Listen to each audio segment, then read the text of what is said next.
এক ভাই লিখেছেন, কয়েকদিন পর বাবা হতে যাচ্ছে ইনশাআল্লাহ, নবজাতকের অভ্যর্থনায় আমার করণীয় কি? জুমার বয়ানে খতিব সাহেব বললেন আরবি বর্ণের উচ্চারণ কিংবা সামান্য জের জবর উল্টাপাল্টা হলেই অর্থ বদলে যায়, তাই সূরা কেরাত শুদ্ধ না হলে অর্থ পরিবর্তন হয়ে আল্লাহর কথা পরিবর্তন হয়ে যাবে, এতে মারাত্মক গুনাহ হবে।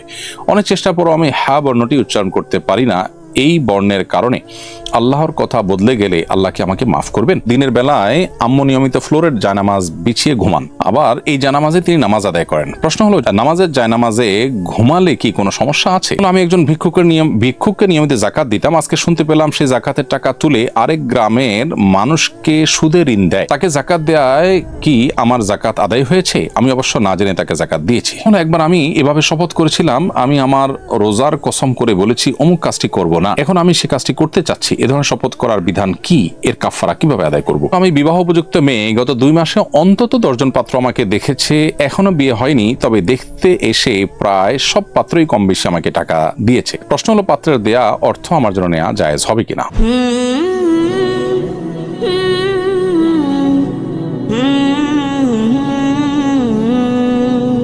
এক ভাই লিখেছেন, কয়েকদিন পর বাবা হতে যাচ্ছে ইনশাআল্লাহ, নবজাতকের অভ্যর্থনায় আমার করণীয় কি? সদ্যজাত সন্তানের প্রতি বাবা মায়ের উপর কি কি হক রয়েছে?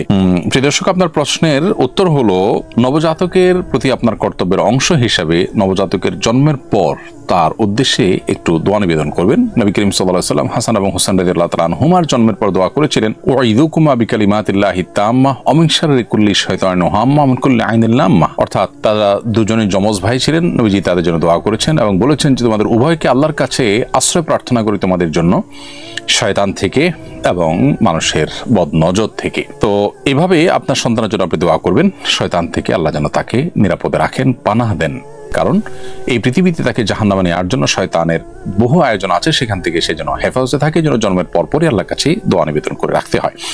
দ্বিতীয়ত, সন্তানের ডান কানে আজান এবং বাম কানে একামত, জাস্ট আজান একামতের শব্দগুলো তার কানে শোনানো বা তাকে তার কানে উচ্চারণ করা বা তা সে শুনতে বা জাস্ট সেরকম মৃদু কণ্ঠে শোনানো।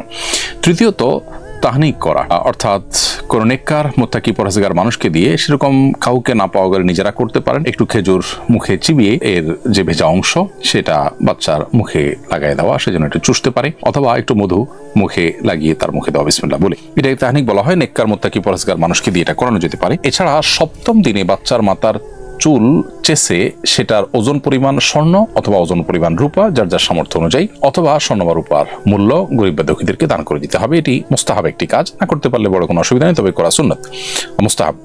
আর এছাড়া 7ম দিনে তার আকিকা করা, ছেলে হলে 2টি ছাগল, মেয়ে হলে 1টি ছাগল জবে করে আল্লাহর নামে জবে করে তার পক্ষ থেকে আকিকা দিতে হবে এবং জবে করার পর বা জবে করার সময় বলবে, আল্লাহ এটি হলো আমার অমুক সন্তানের আকিকা। তার আগে তার জন্য সুন্দর একটা নাম নির্বাচন করতে হবে। সে নাম নির্বাচন করার ক্ষেত্রে শরিয়ার যে নীতিমালা আছে সেগুলো লক্ষ্য করে তার মুসলিম আইডেন্টিটি প্রকাশ পায় সেরকম নাম রাখার চেষ্টা করতে হবে। আজকাল অনেকে আমরা আনকমন নাম রাখতে গিয়ে মুসলিম আইডেন্টিটির বাইরে চলে যায় এবং এমন সব নাম রাখি সন্তানদের যে নামগুলো দেখে তাদের আসলে মুসলিম কি অমুসলিম বোঝার কোনো উপায় থাকে না। পৃথিবীতে পশ্চিমারা যাদের ধর্মকর্ম একেবারে হারিয়ে গেছে তারা পর্যন্ত তাদের সন্তানদের নামকরণ করার ক্ষেত্রে ধর্মীয় আইডেন্টিটিকে এখনো মাথায় রাখে, অথচ দুর্ভাগ্যজনক বাস্তবতা আমরা অনেকে সেই জায়গা থেকে সরে আসছি। অতএব এই কাজগুলো আপনি আপনার সন্তানের জন্য করবেন ইনশাআল্লাহ বিদিনিল্লাহ। সন্তানকে নেককার করার জন্য, দিনদার করার জন্য ছোটবেলা থেকে আপনি চিন্তা করবেন, ভাববেন এবং তার জন্য সেই প্ল্যান প্রোগ্রাম করবেন, এটি আপনার কর্তব্যের অংশ তার প্রতি। পরে প্রশ্ন হলো, জেনারেল ধারায় পড়ুয়া আমি কিছুদিন হলো কোরআন পড়তে শুরু করেছি, আজকের জুমার বয়ানে খতিব সাহেব বললেন আরবি বর্ণের উচ্চারণ কিংবা সামান্য জের জবর উল্টাপাল্টা হলেই অর্থ বদলে যায়, তাই সূরা কেরাত শুদ্ধ না হলে অর্থ পরিবর্তন হয়ে আল্লাহর কথা পরিবর্তন হয়ে যাবে, এতে মারাত্মক গুনাহ হবে।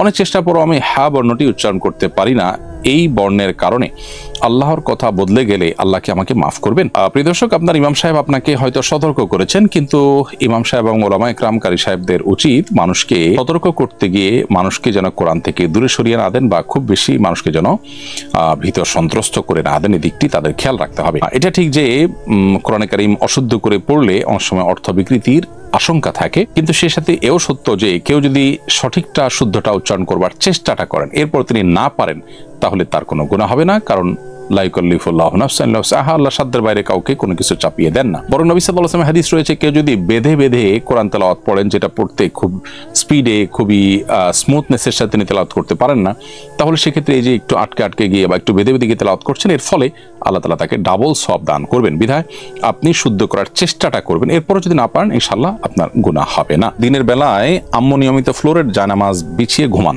আবার এই জায়নামাজে তিনি নামাজ আদায় করেন। প্রশ্ন হলো, নামাজের জায়নামাজে ঘুমালে কি কোনো সমস্যা আছে? উত্তর হলো না।